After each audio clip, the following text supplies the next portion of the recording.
of the episode. Is that an energy beverage? It's a high noon. High noon? High noon peach. Here's the sad state of affairs. You're drinking like hard beverages? I drink That's the sad state of affairs? so infrequently. We just don't really keep alcohol in the house. And we've had these cans of high noon for, I think, months. And since everyone else is drinking tonight, I figured I should have something. And So you walked down to the bodega? even though I'm more of a midnight toker, I had this high noon here. I guess that's on brand. What show is this? What's going on? What day is it? No, what year? What year is it? I have a Cincy Light. Fisher King. I haven't seen it. The fine people over at Rheingeist Brewing had the bright idea to make a slightly better Miller Lite and charge you like 1.5 times the cost of Miller Lite, and they're selling like hotcakes. Guess who to else has Shane one of those B. that I really like? Revolution Brewing has one called Cold Time that is, I think, similarly inspired. We're not making heavy craft beers anymore. We're making slightly better Miller Lite. So that's all you need. Then you can just charge a lot for it. Yep. You guys, I haven't had a haircut Uh-huh. since I moved out here, Okay, and so that's been almost 2 months. you've been out there for 2 months? Well, I moved don't maybe think like that's true. 7 weeks. 7 weeks, I think. Where does the time go? You're asking the wrong person because it's evaporating. Well, I did tell you to delay talking about this until we turned on record. Yes. I want to know, how often do you all get haircuts? How often? What's the normal schedule? 4 weeks. 4 weeks. 2 weeks. 2 weeks. Well, who does your hair? Sure. Does your wife? No, sure. At Betty and Nick's. Hold on. You go and get your hair buzzed every 2 weeks? Yeah, I would do it myself. I should do it myself, but I don't like doing the back of my head blind. So until I have a bathroom where I could create an L of mirrors so that I can see the back of my head, I go to the cheapest barbershop in town. It's $10. Is it like a number one all the way around or what? It's a 0.5 on top and a 00 on the sides. Ooh, the fade. Yeah, the skull fade. The fade would be tough. I do for- 6 weeks. And you look But great. I would prefer that. But I'm fancy. The place I go to is like $70 for a haircut. David, I know. you're not that fancy. Yeah. Well, here's the thing. I went to go get a haircut a few weeks ago. I had this person I really, really liked. Her name was Taylor. Mm-hmm. I loved her because she did not speak. Have we talked about perfection. Taylor before? Dog. Okay. So much to discuss there. Yeah. That's why I go to Osher. He barely speaks English. Yeah. Well, Taylor speaks English. Taylor, at any rate, she cut my hair for like 2 years. I think learned very she few does. details We about rarely her. speak. Yeah, we barely speak. She's very nice, and it was great. She gave a great haircut. She did a thing where she moved like where the top of my haircut was up. Yeah. And it made me feel like I looked 10 years younger. Cool. And so I went to her for like 2 years. And then one day I logged into the app called Squire to schedule a haircut with That's a fancy with Taylor. And she was gone. She was no longer there. She didn't even tell you? And I was like, well, we didn't talk. And I But she don't didn't even say it. David, I'm leaving. It's been nice not talking to you for a couple of years. No, nothing. And I discovered she was no longer there. And the place costs a lot of money. And I don't know. I went one time and had a nice person the time that I went, but I don't know if I'm going to go back anymore. Just find yourself an Oak Park barber. I mean, I don't know what an Oak Park barber costs, but in South Denver, Colorado, it went from like $20 to $25 to $30. Inflation comes for us all. Yeah. But I love Chris at Blade Runner in Englewood, Colorado. It's the most Shane name for a haircut place. Well, okay, since we are, of course, in the dive down after dark. The first and final After Dark episode. It's not After Dark. Stan, we spoke about what's going on here. Do you want to talk about what's going on? That's true, because the sun sets so late, yeah. Well, what's going on here? It's not After Dark. It's summer not After vacation. Dark. It's the summer. Twilight? It's our first summer vacation episode. We're calling it summer vacation. It's episode 328 of the Dive Down, a podcast that's usually about Magic the Gathering for the casual spike. Yes. My name is Stanislav here in Chicago. With me on the line from a place I'm told is real, called Cincinnati. It's the one and only Shane Beeps. Hey, the can of beer is not lying. I mean, unless I made this myself. Cincy Light. Yeah. It's me. Hello. Also with us is the Godfather, Dave Harbarger. Yeah, that's me complaining about my hair. And as you alluded to, we're on summer break, mentally. It feels like Magic is kind of in that summer lull where a new set drops so frequently, but our time is just tied up in other priorities. 4th of July barbecues, 5th of July fish boils. Shrimp boil. 6th of July thunderstorms. Yeah. Yeah. That we figured, let's just touch base with Shane. And maybe this could be a soft launch of our new talk show about nothing. Or it could just be a nice opportunity for three friends to get together, talk about the latest celebrity tie-in cookie snacks and everything else that's on our mind. So are we pre-apologizing to the listeners who come to us for that hard-hitting Magic content? No, we're saying you're welcome for a slice of life that is the Dive Down hosts. But we also want to say you're welcome to the listeners who are about to discover a really cool new Magic product. Yes. So, as Dave and Stan have alluded to, I do a lot of behind-the-scenes management, and by a lot, I mean the smallest amount I can and keep the ship afloat. And Jonathan, over at CardMill, reached out to us and was like, hey, I have this thing I've been making for a while, and I think your listeners might be into it. And I clicked the link, and I was like, yes, I am into this, and therefore it means I hope you all are too. And there's an upcoming TCG-related Kickstarter project called CardMill. And CardMill is the first automated scanner and sorter that is built for the everyday trading card player. And this was created by a Magic the Gathering fan who wanted to reclaim their playtime. And so what CardMill does is it scans and sorts up to 300 cards at a time. It uses, AI scanning. It does, photographs the card, understands what the card is, what set it's from, tracks real-time prices from TCG Player, lets you manage your collection through a digital portal, all in a single device. And it supports MTG, Pokemon, Yu-Gi-Oh!, Flesh and Blood, Lorcana, Star Wars Unlimited, and I'm sure more to come. And here is the best part. There's no recurring fees for Kickstarter backers. CardMill, Jonathan, he was saying, I don't like the subscription model. I want to keep this promise even after that Kickstarter campaign is complete. So whether you're a casual player, a collector, a seller, CardMill is intended to streamline your overall collection experience. And so this Kickstarter campaign launches on July 22nd at 9 a.m. Central, and early bird backers will get this for $350, which is limited to 1,000 units. And then standard backers will pay $400. There's a bunch of little add-ons and stuff to check out too. And you can find this at cardmill.com/thedivedown. You can do that in lowercase, uppercase, preferably lowercase, so it resolves right. So cardmill.com/thedivedown lets them know that you came from us, and check it out. And if you want to, let us know in some, Spotify comments, emails, what you thought about it too, because I can't wait to see more of it. With all that out of the way, I want to start by confronting David once and for all. I don't understand what I'm deserving of confrontation. Well, you're about to find out. We were having a nice talk about haircuts. We're about to find out. Dave, when are you going to come on What's That in Your Pocket? Why would I? I don't know how much longer I can maintain the narrative that you and Shane are in a blood feud. I don't like this narrative. My little, I said this before, my little brother believed you. He was like, what happened between you and Dave? I mean, I will come on sometime, sure. I told you I would come on when you did a Minecraft episode. I'll come on and talk about Minecraft. So never. So never is Shane's result. And now you know this origin of the blood feud. Do you just not play video games anymore? No, I don't. Are you scared? What about your PC gaming? I play Magic the Gathering. That's what I play instead of video games. You play Balatro. I know you're doing some BG Baldur's Gate 3.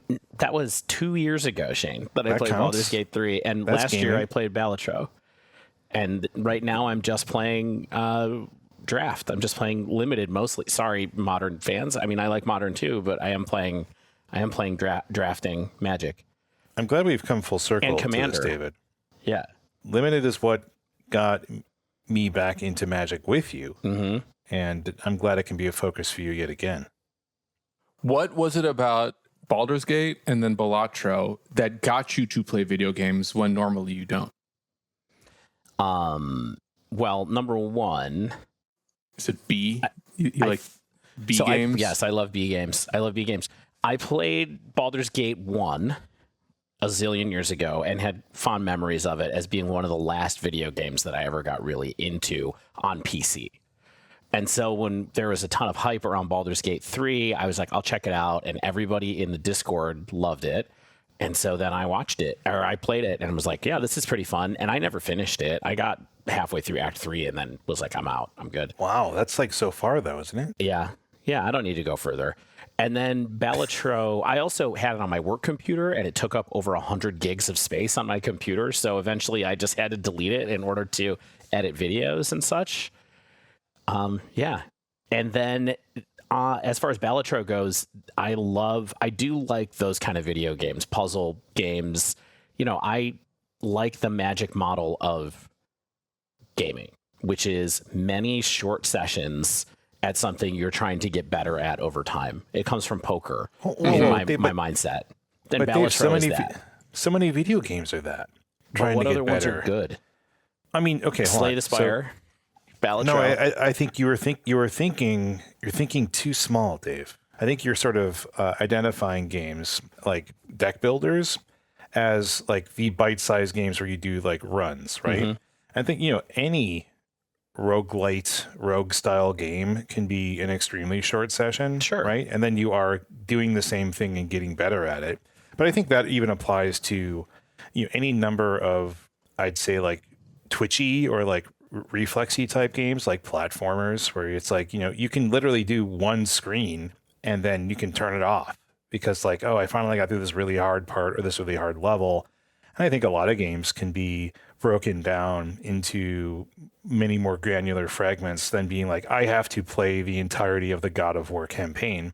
Yeah. And like, even simple games like, look back on like Mario or like just old school games like that, right? Where it's like, okay, like I beat this level, and unfortunately nowadays, unless you're on an emulator, you can't turn off your Nintendo and go back. But you know what I'm getting at. I think it's like you can look at a lot of things in session and in self-improvement or improvement in your skills. Sure. Whether or not you want to. I also, this is not a comment directed at you, Stan. I also really don't like the writing in many video games and just do not care about the plot. It's bad. And so it's hard for me to get into it. And it's the same reason I don't like comic books, to be honest. Oh, which is most comics are not. That's where it comes from. That's where that precursor. This is why I was saying this is not a comment about, because I'm not trying to yuck any yums, but it's the same reason that I'm not like into those things, is because I'm like, I don't know, I don't have patience for this. Well, so. I don't like bad writing either. I like the comic books and the video games where the writing is good. It's the same with movies or TV for that matter. Like I like the ones that are taking it a step further and trying to elevate an art form.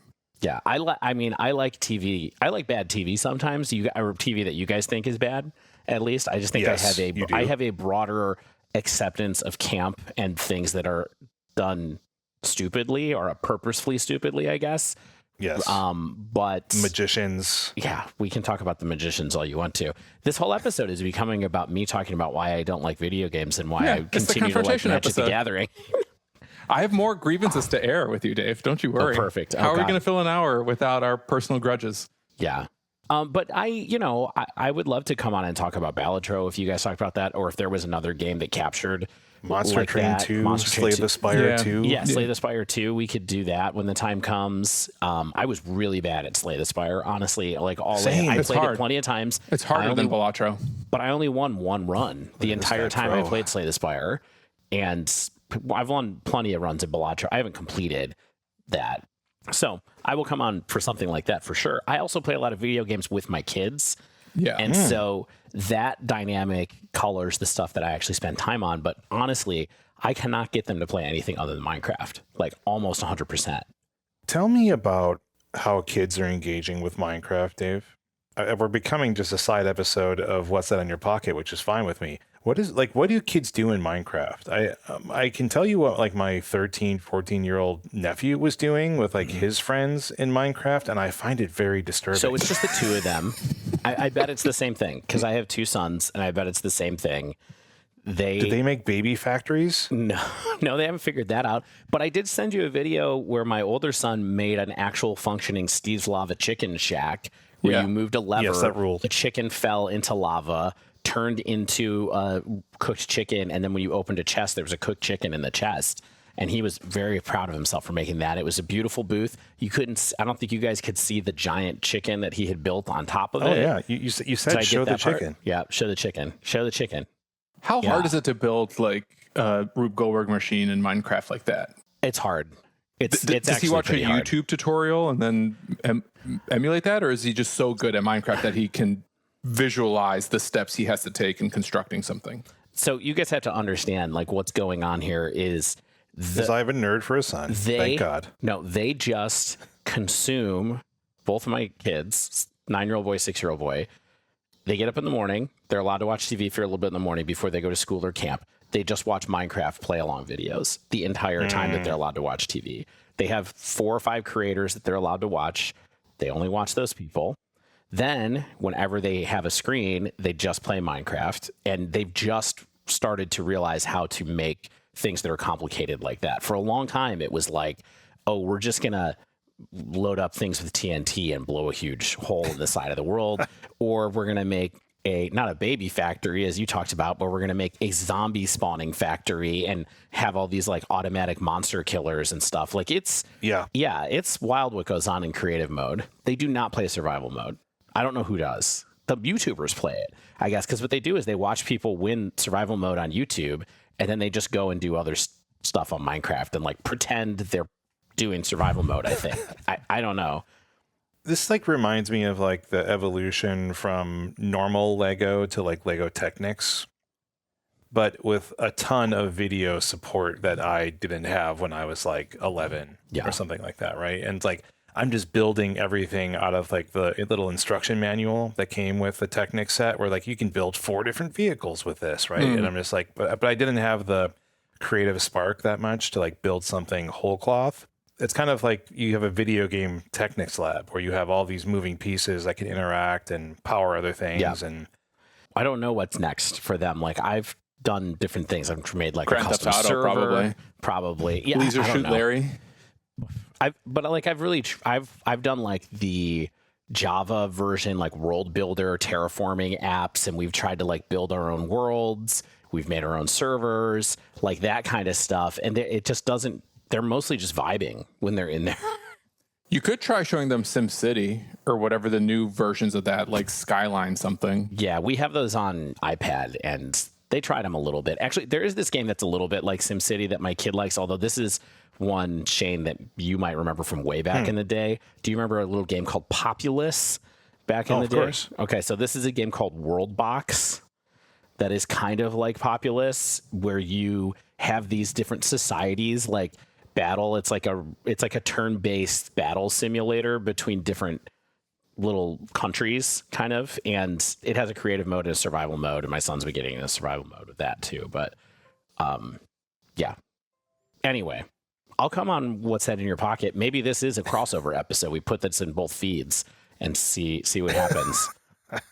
I think this doesn't need to be about video games that much more, I don't think. But like, I think what you have the challenge, Dave, if the kids are into creative gaming, and I think that's like a good place to be for a very long time, right? Like there's so many games where you can create and flex your intellectual muscles, whether it's like a city builder, like Stan mentioned, or like The Sims or something like that, right? Where you're sort of in a simulation. The Sims is kind of bizarre and strange, but like, up to Civilization and games like that.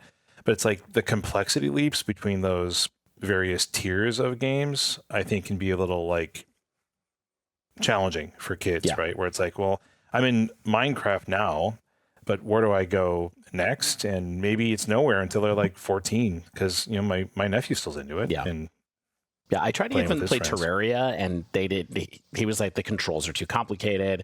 We tried to play Stardew Valley. kind of similar thing. There's too many buttons in Stardew Valley to try to like Animal do it. Crossing. Yeah, what They about like Pokemon?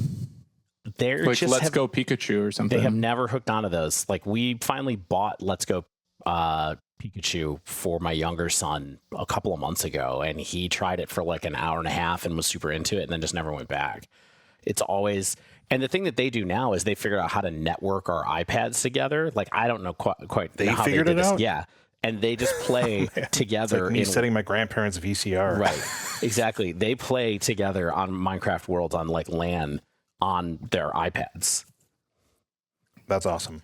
I actually have one more video game topic that's a little bit more macro, which is when did you feel like your eldest was ready for video games in general?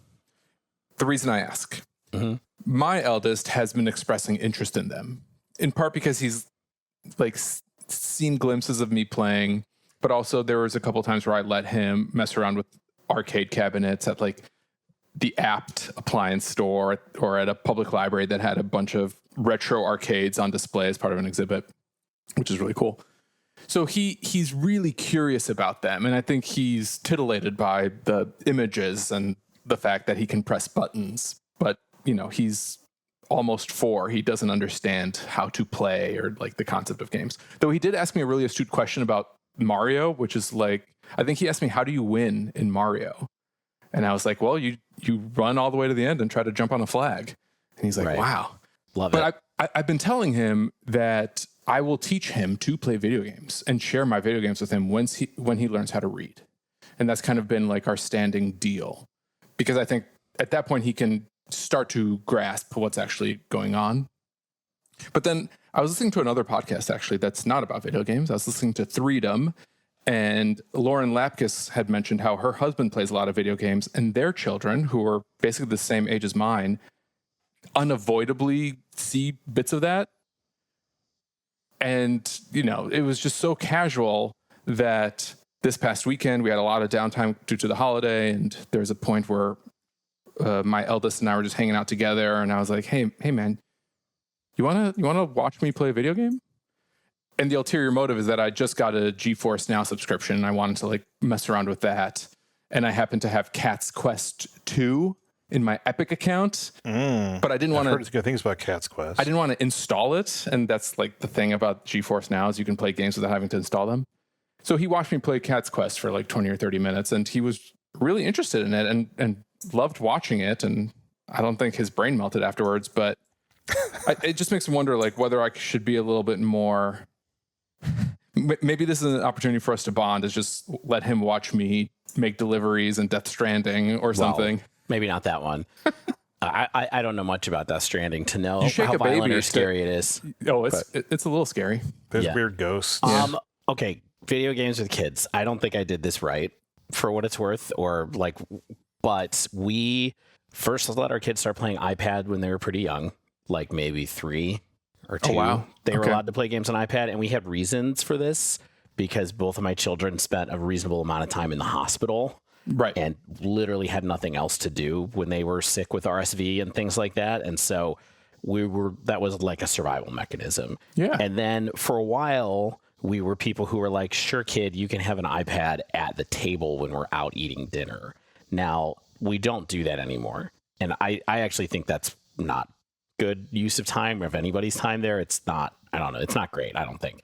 Yeah. Do it if you do it. Like, I'm not judging, but we work that out of our behaviors, and I feel a lot better than that, except for in very rare circumstances. Like if we're on vacation and we've been doing stuff forever and everybody's tired, we'll give them an iPad at dinner or whatever. Yeah. Or when you're at Chili's and Fruit Ninja's right there on the mobile kiosk at your table, and it's like, Right. We do not let them play that, but you don't. no, we don't let them you do get those. pink eye that way. Yeah, exactly. Anyway, so I think it probably started with me letting the kids watch me while I played a little bit. But my oldest son, he started probably when he was 4, liking to try to play Switch games. Mm-hmm. I think the first game we got for him was when we moved into this house in 21, was Minecraft. And he was, I guess he would have been 6 then. So he was definitely playing games before then. Okay. But that's the first game we got for him. Yeah. And then, but it's their favorite thing to do, you know. Did he ask for Minecraft, or were you just aware that kids like Minecraft, so maybe he'll like this? It's that one. Yeah. Yeah. And I guess he took to it, and now he's an architect, basically. Yeah, exactly. City planner. Yeah, I don't know. I think it's really hard. Like kids with video games, we definitely let them play too much. They're definitely hard to get off the consoles, but like at the age that they're at now, it's a little bit like, you know, my wife and I are enjoying the fact that we don't have to watch over them all the time to make sure that they don't die when we're in a different room, and that we're able to, like, I don't know, install a new toilet seat, for example, or cook for the party we had this weekend without really having to worry about it. Yeah. So, I mean, Dave, when I was 9 is when I got my Nintendo, and I was obsessed with video games. Like, it was like my lifestyle. Like, as a 9-year-old, was just, how can I get more Nintendo in front of my eyeballs? Yeah.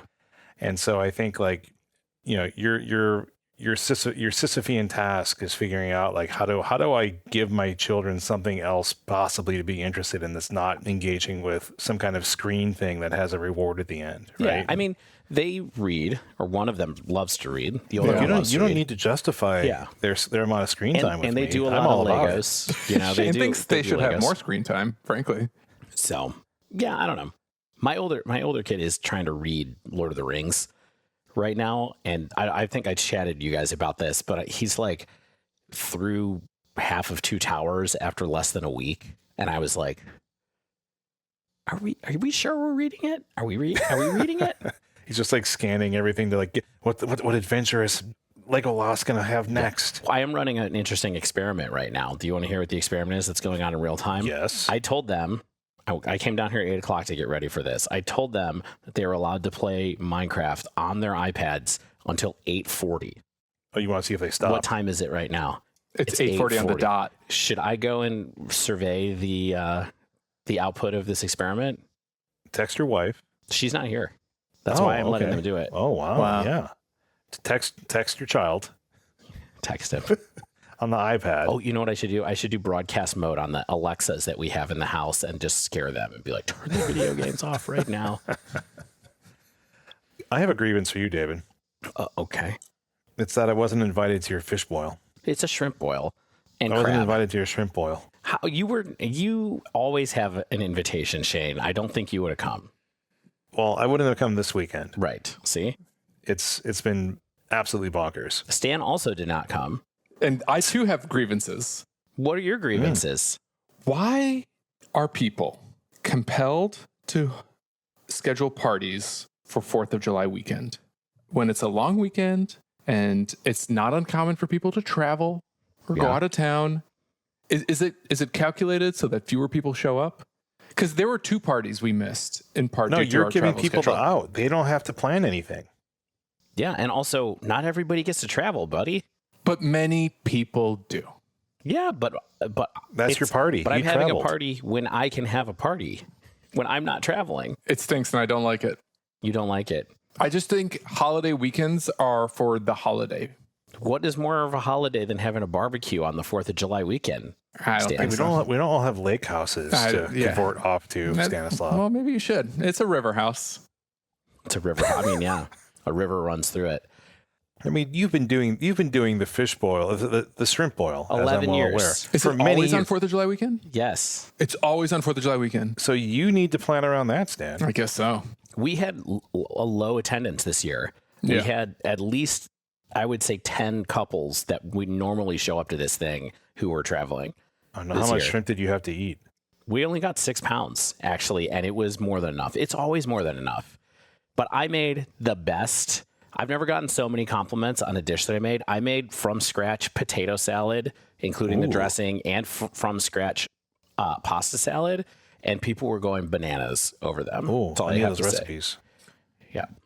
David, what do you eat at the shrimp boil since you don't like seafood? So I eat some shrimp. I eat some of the, which I don't like seafood that much, but I eat some of the shrimp because I paid for it.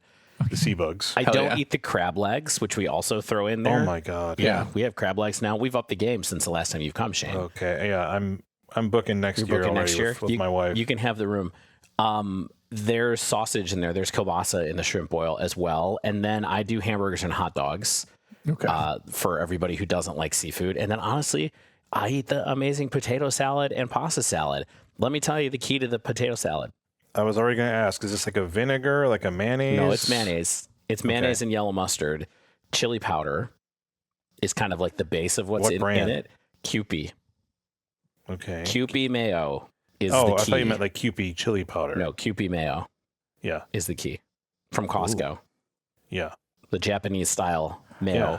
Got it. I seriously had like 6 or 8 people come up to me and go, what was in that potato salad? My insides are screaming. Yeah, exactly. So I can avoid it at all costs. This episode is just anything else you guys want to ask me about? You want to talk to me about? Yeah, why the heck are you playing Magic the Gathering at a time like this? Because Final Fantasy Limited is good. Ooh. Final Fantasy Draft is good. And I haven't had a ton of time in the last 6 weeks or so to play Limited, but I've done probably 10 or 12 drafts of Final Fantasy now. And the set, I think, is really interesting and good. And it has some cool payoffs and a couple of mechanics that we haven't seen quite so well in the past that are good spell slingery kind of mechanics. And so there are payoffs for things that have mana value over 4 or more. And there are payoffs for just casting non-creature spells.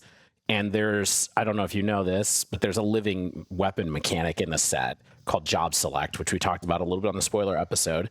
And so that's a non-creature spell that's a creature that can give you some pings for your non-creature spell payoffs, but also can still let you have an aggressive deck. So it's lots of different themes that kind of work with those two core mechanics.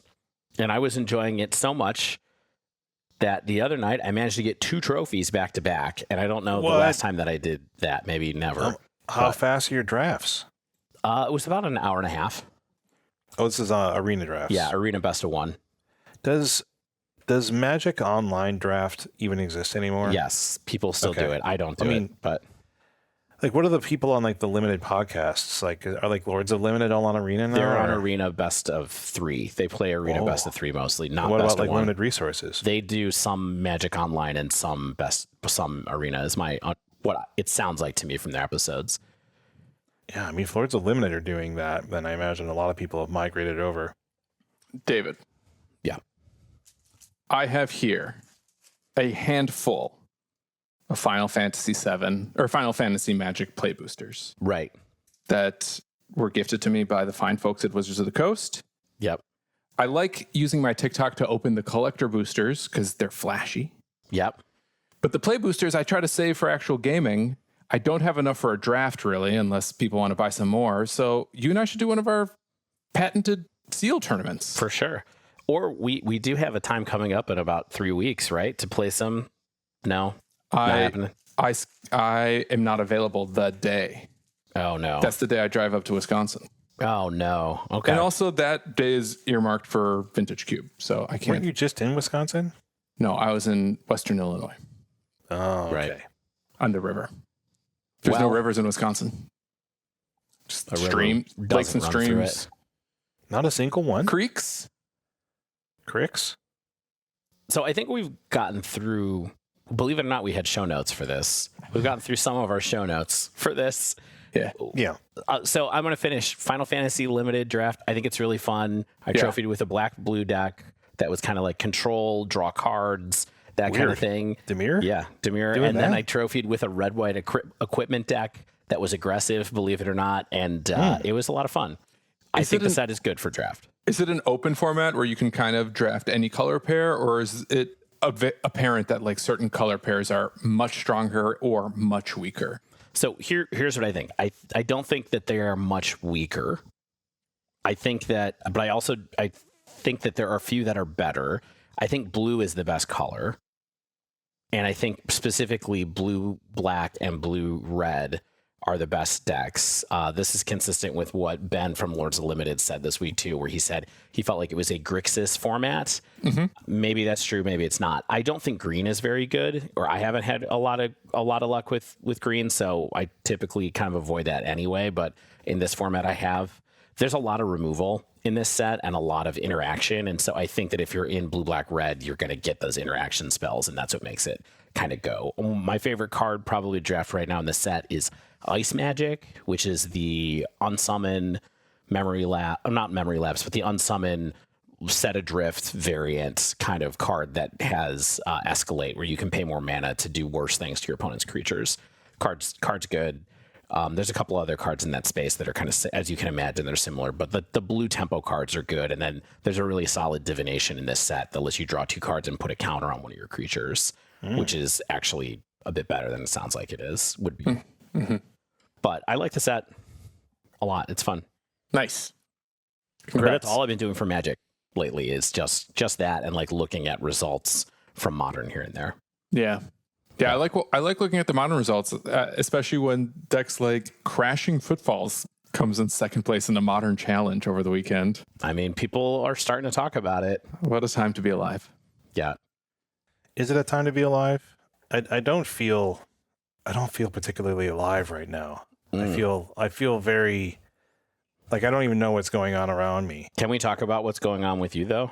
I mean, sure. Ask because away. People should be interested in this, or I think this is interesting content that helps. Shane, why do you think that, David? Shane, you moved. I moved, and you're working on moving into a new home. Yeah, I'm working on. I'm Bob Vila, but I don't know any. I'm like Bob Vila before he had a TV show called This Old House.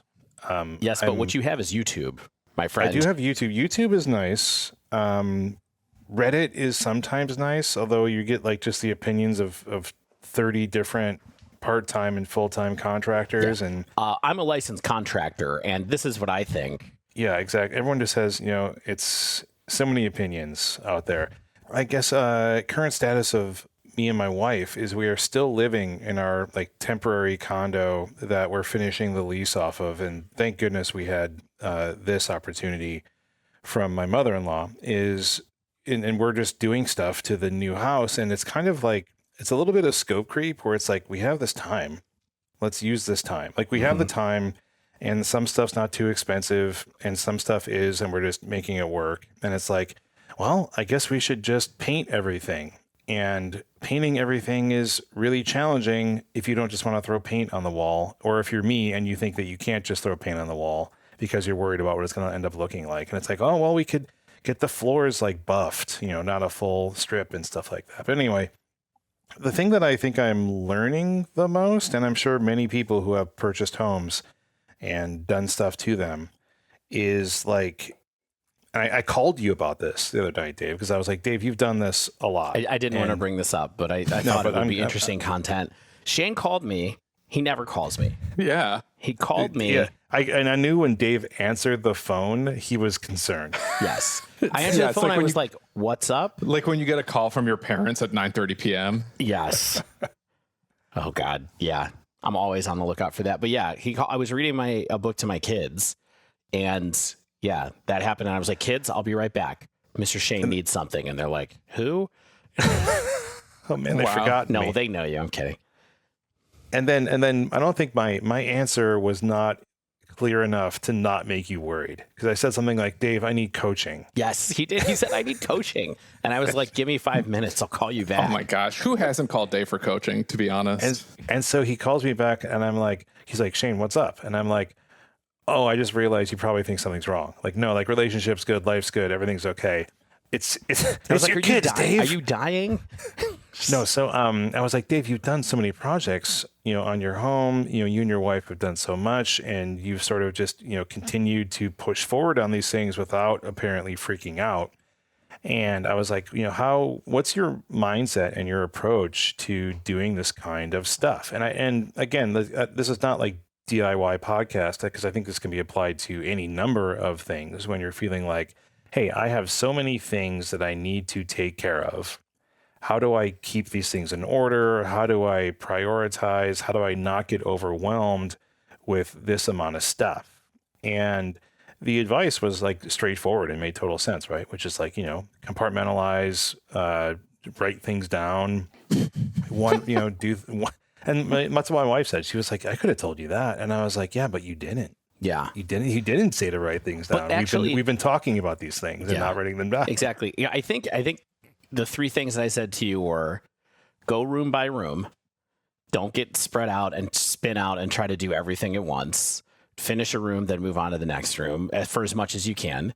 Yeah. Keep a list of if you're constantly in spinning mode and brainstorming and having anxiety about scope creep, make a list, organize it by room so you know what things you want to do and what places, and you can check it off. Yeah, and then small things. And the last thing I said was identify high value, low effort things that will make you feel a lot better about the state of the house, right? And I do think that is something that can help you at work, honestly, too. Or like if you're doing any kind of project work, it's like doing the high value, low effort thing first will help people see the impacts of your work quicker. That helps sometimes. The quick wins. Yeah, look for some quick wins to help you feel better, and also just because sometimes that's what people care about. But anyway, the things that I talk about in houses, and if you buy a condo or if you buy a home or anything like that, that are the low effort, high value things that I think are really good. I'm going to tell people here because it's a short list. Change all the hardware on all the cabinets. Number one. You can do that low cost from Amazon or Home Depot sometimes, and you will feel a lot better if you change the style. I will add something to this. Please do. If you do not have soft close cabinets, you can buy adapters that screw in to like the top or bottom part of the cabinet, and you just convert everything to soft close. Yeah. And you can do the same for drawers. Drawers are more complicated, but they also exist, and the price is very reasonable. Yeah, and let me tell you, my wife is an interior designer. Okay, so everything that we do, like she knows the range of products that are available, right? So I know a person, for example, who I think spent about $1,500 on drawer pulls for their kitchen. That's not what I'm talking about. Like, don't go crazy with that. You can go and find something that is a reasonable and probably better solution than what's there, or maybe it's something you like aesthetically more and it just feels like you've done it, that you can swap your stuff to for maybe a couple $100. Or look at Craigslist or whatever, Facebook Marketplace, and see people who are trying to get rid of old hardware. It's used stuff is out there. So much used furniture. So I'm not advocating for spending a ton of money on stuff like that. The other thing that can be really high impact is changing out all of the light fixtures, and it's not hard work to do, especially if they're things that are not on a three-way switch. So you can look up how to change out the light that's in your living room, for example, or whatever, your hallway. Add a dimmer. Those kind of things. It's easy. You can add a dimmer various different ways through things for sure, whether you wire a light switch to do that or not.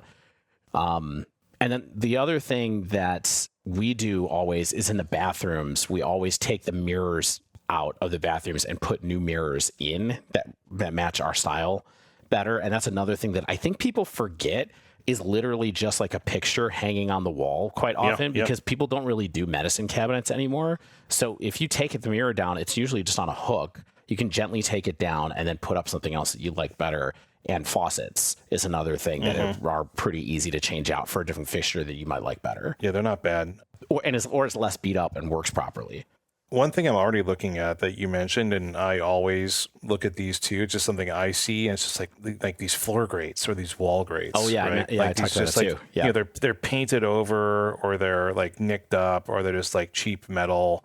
And look, if that's not something you care about, more power to you. But it's like, you know, I'm in a house from 1900, and I have like this sort of mishmash of bizarre grates that have existed in this house for 125 years, and like I'm looking at, you know, stuff that's just like, oh, like this is like metal or cast iron or vintage looking or something like that. I'm like, oh man, I can't wait to get these in there after we do like some floor stuff. But it's weird, like to think there are all these little details around that are small things that you can do that really improve your connection with like the fit and finish of the space that you're in. Like the house that we're in right now, when we moved in, it had all just like stock, really skinny metal grates, and we tried painting them. We tried fixing them, and then we were finally like, there's got to be something better. And so we spent a little bit of money and got wood ones for the floor and got cast iron ones for the walls. And that was, you know, a couple $100, but it's like, you don't have to do it all at once. It's just kind of like 1 minute time. Yeah. That's the thing. That's the main thing that I wanted to speak to, I guess, in my minimal time is like my last home was pretty darn good. Like it was not a home that we wanted to invest heavily in. And it was a good renovation that was done like a while ago, and everything was in good shape, right? So we're like, cool, this is a good house. We're not going to do too much. I built a deck, some other upgrades, things like that. This house needs a lot more. You know, it's just a lot of small things, and it's really making it, you know, eat the elephant one bite at a time type thing, right? Yeah. Like you just need to really break it down and you figure out what your priorities are and your needs are. And again, I think this is not just a house section. I think it's an everything section. Like if you have a big task, how do you make it something that's reasonable to do over a longer period of time? And that's like, you know, that's general project management. Yeah. But I think a lot of times, a lot of jobs, you might not even have to do that. Like my job is my main job is small tasks all the time. And I'm great at that. Like I'm really good at small tasks all the time. I don't have a lot of experience in big thing over months and months and months. And if I'm in that position, there's usually someone else who's managing that, right? Like a real PM. And so it's definitely been a learning experience. And, you know, I think it's good to learn these things and to have the reality check of, you know, even if it looks amazing in a walkthrough, when all that stuff's out of there, you see all the flaws. Yeah. And then you're like, well, which ones matter? Congrats on the new home, by the way, Shane. Oh, thank you. I can't believe we're not in it yet. And it's not a matter of us. I think it's just a matter of like, we just keep pushing it, where it's like, meaning like, it's nothing that we're doing too slowly. It's just a matter of like, well, we could do that. We could do that. That does sound really amazing, to be honest. It's like very freeing. to have the freedom to live somewhere else while you make your new house into a home that you can move into a home that you've like already designed and decorated. Yes. However, that timer there's about 3 weeks more time for you, right? Yes. I have Before to the end of the month. Till the end of the month. Yeah. So Squatters' We'll rights, see. baby. What are they going to do? This person does not seem interested in renting this condo out. I'll tell you that. So What are they we'll going to see. do? Call the cops? Yes, that is in fact what they do. They call the sheriff. In fact, the county Cincinnati sheriff. does not have the same tenants' rights of Chicago, my friend. Well, that too. Yeah. Skibbity Riz, Ohio is where Shane lives now. So, In a toilet. yeah. What do you got going on, my dude? What do I have going on? Yeah, not video games. Just trying new novelty foods, basically. You knew there was going to be a novelty food section on a show. what's that in your mouth, my Freeforming friend? it.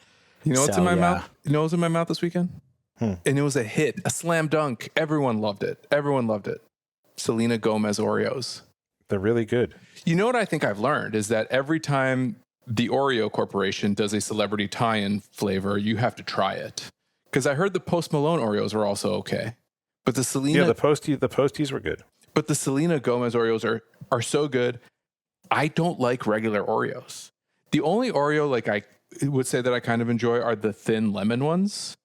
But regular those are good. regular Oreos do not do it for me. The Selena No. Gomez ones are basically regular Oreos, but the cream or the cookie or both have a touch of cinnamon.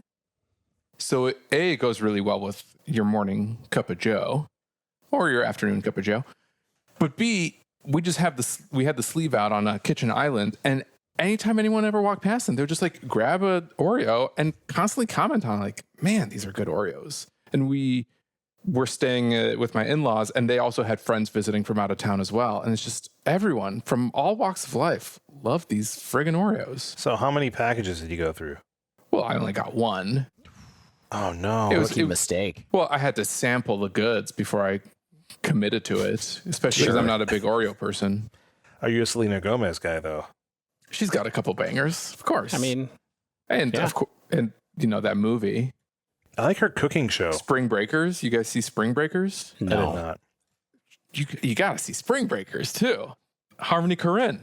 Her cooking show was unironically pretty darn good. She's Oh, a interesting. talent. She's gonna get an EGOT. I like her in Only Murders in the Building. Like, she's Yeah. good in that. I'm telling you, everything Another Selena show you Gomez forgive touches that I turns to cannot. gold. I can forgive season 1 of that show, and maybe Yeah. even 2. But after that, it's like I didn't need more Only Murders in the Building Yeah. after about 1.5 seasons. I couldn't even really get into the second one though. I liked the Yeah. first one enough. Yeah, I don't know if I finished the second one, to be honest. You know what else is good on the food front? Go Dunkin' on. Shrimp. Donuts has a new wake up wrap. Okay. And it's just like the Okay. old wake up wraps. They've added the hash browns into the wake up wrap. I thought they always were there. I have a question. Is this true that it wasn't there before? I thought Is they this always confirmed? were. Are you sure they're new? bro, I eat You've had Dunkin' wake a up lot. wraps? Okay. I eat a lot of Dunkin'. I have the app. Do you want to know how many points I have in the app? Not a lot, because I keep using them. Yeah. Good. That's It's how a they get very you. bad metric then. I've never seen wake up wraps with potatoes before. But not only that, it's they've added the hash browns to it, but they've also added like a spicy mayo, or maybe it's a Ooh. spicy aioli. Do you think it's Kewpie mustard or Kewpie mayo? They're Or? huge. Oh, that would be good. That might explain why they're so friggin' good. Hold on, $5 gets you 2 wake up wraps and a a medium coffee. iced coffee or Yeah. hot. That's the current deal. I have to say, I do go to Starbucks sometimes. The price differential there is absurd. True. Yeah. It's like my drink is you know- $5 at Do you know what else is Starbucks. absurd? The flavor differential, because Dunkin' Donuts tastes good. Yeah. Stanislav, I'm looking at the wake up wrap on Dunkin's website out of curiosity. I do not see the hash browns in the picture. Dude, this is a bad webpage. I've got my Dunkin' app open right now. I'm going And to tell Michelle Duncan that tomorrow. the problem is, I Miss think a lot Duncan, of if them you're are nasty. closed right now. But I'm trying to find. Yeah, Ooh, okay. So stuffed bagel minis? it's called the Chipotle Hash Brown Wake Up Wrap. Okay. Okay, so it's a little on the nose. With So the this name. one's $7 though, right? No, it's $3.99 by itself, Whoa, that's not bad. but you Okay. can still get it as part of the $5 meal deal, which is 2 Wow. wake up wraps and a coffee. Yeah. For $5 with the hash browns? This is what I do on my way to work when I go into the office one day a week. Yeah. So it's a little treat. It's like when I got 2 donuts from Donut Vault nearly every morning on my walk from the metro. Yeah, that was not a good choice that we made in our 30s. No. I used to do that at Do Right Donuts, 2 donuts every other day, and it's like, why do I have problems now? Some of it's because of that. And I think I would get like a latte half the time. Good Lord. Can I tell you about my new favorite place for fast food that I think some people have access to and some don't? Charlie's cheesesteaks. What? I've never heard of Charlie's cheesesteaks. Like Charlie the tuna? cheesesteaks. Yeah, I think it's CHRLEYS. Yes. This is in Okay. Oak Park? Holy smokes, that's a good looking fake cheesesteak on their website. It is in Chicago, just north of. It is in Galewood, I believe, is what we call that neighborhood Yeah. that's just north of Oak Park. It's really good, honestly. There's You want a good cheesesteak? Yeah, It's a you good know what? place. There's one not far from my office. What are their It's the not Veggie cheap. Delights. Should I Veggie go? Delight. It's not cheap, but it's really good. And I got to tell you, I don't really like Italian beef. I mean, I like it okay. So like all the Chicago Portillo's, Buona beef, like those things I'm kind of like pass on. Johnny's? Johnny's I would eat because it's like an institution, but their Yeah. line is always so bad that I don't ever go to that. It goes, the line moves fast. It bro. goes fast. It goes really So fast, yeah. I haven't tried it yet, but I like a cheesesteak a lot. Like I like a Philly cheesesteak a lot, and this is a good place to have around for that, for what it's worth. So check them out if there's one near you, Charlie's Cheesesteaks. Yeah, the old school. So are you getting the old school cheesesteak? Because that looks like a lot of meat. Shamefully, I get it with even more meat. Oh my God, Cheese Whiz I with get- a registered trademark sign. I get the pepperoni, the cheesesteak with pepperoni added on top, and it is amazing. Good Lord. David. What happens to your heart after you have one of those? Do you eat the whole It's- sandwich? It swells to two sizes larger with love and cholesterol. My cholesterol's fine. Do you It's eat fine. the full sandwich or do you split it in half? Depends on the size. Like if I get a small, maybe I do, but if I get a regular, I often split it in half. Yeah. I wish more of these places would do the seitan cheesesteak. I know that's asking a lot, but it's convincing. Monks in Philly had a seitan cheesesteak, and it was good as heck. Monk's the Belgian bar. Yeah. That's a great bar. Yes. Philadelphia. They've got Charlie's has a decent looking veggie delight. Just a pile of vegetables and some melted cheese. You get mushrooms in there. Sock it to me. Dave, Is it David. time, Shane? it's time to talk about 3D printing. That's what I meant. Is it time to talk about 3D It's time to printing? talk about 3D printing.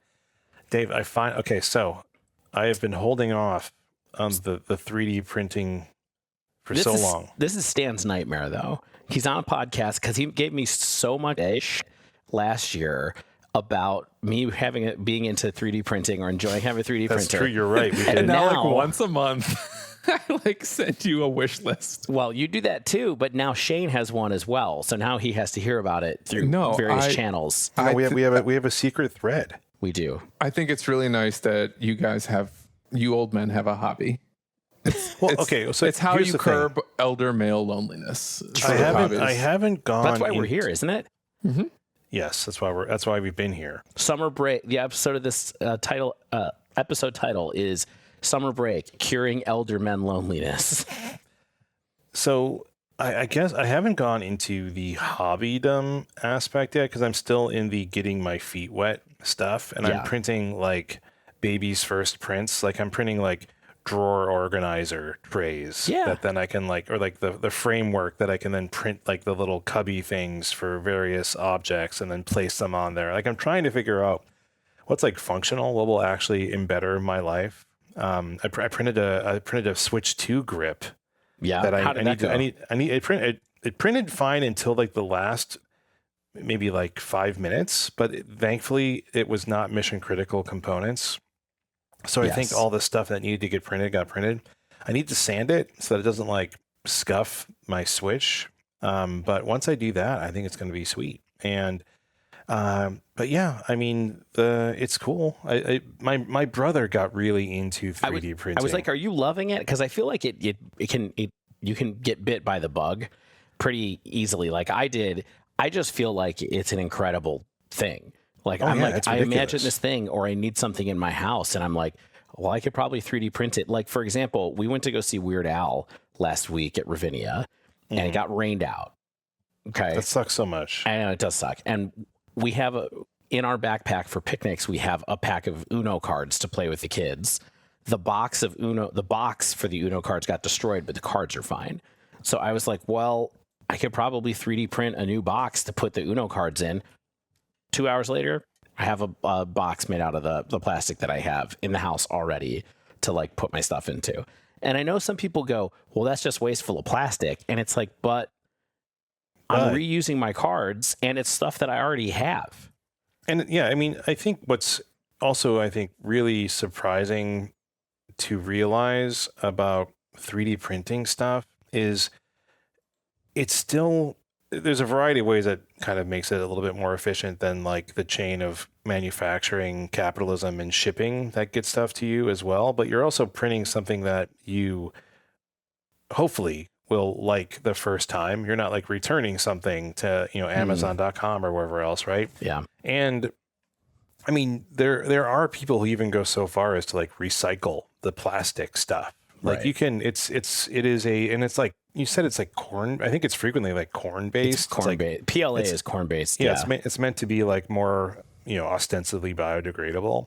And I think it's like, I'm not so locked in that I consider it like, the new realm of manufacturing, like we don't have replicators from Star Trek Enterprise just yet. But this is pretty close. It's surprisingly close. Yeah. I mean, I can make all kinds of stuff like that. That's what I think is really amazing about it. I mean, I make toys for my kids occasionally, which I think a lot of people make a lot of toys, but I make a lot of stuff for our DIY projects around the house with it. It's really just like having another tool. My kids actually have this little, it was an egg that it was a clearly 3D printed egg that inside has these very clearly 3D printed like animals that are made through like interconnected rings. Yeah. Yeah. That couldn't have been made other than like being printed in that way. Right. And they're even satisfying for me to play with. Like both boys love like messing around with these little trinkets. And for me, they just like move and sound in such a pleasant way that I'm just like, I should just get Dave to 3D print me a dozen of these. Well, so those flexi lizards and those flexi animals, they're kind of a fascinating story because they're kind of a blight on the 3D printing community, quote unquote, because like there are so many models out there for them. That's the thing that's interesting about them is that they're print in place. So you don't have to assemble them, but they still are flexible. And that's like a whole technique and design that people use in 3D printing.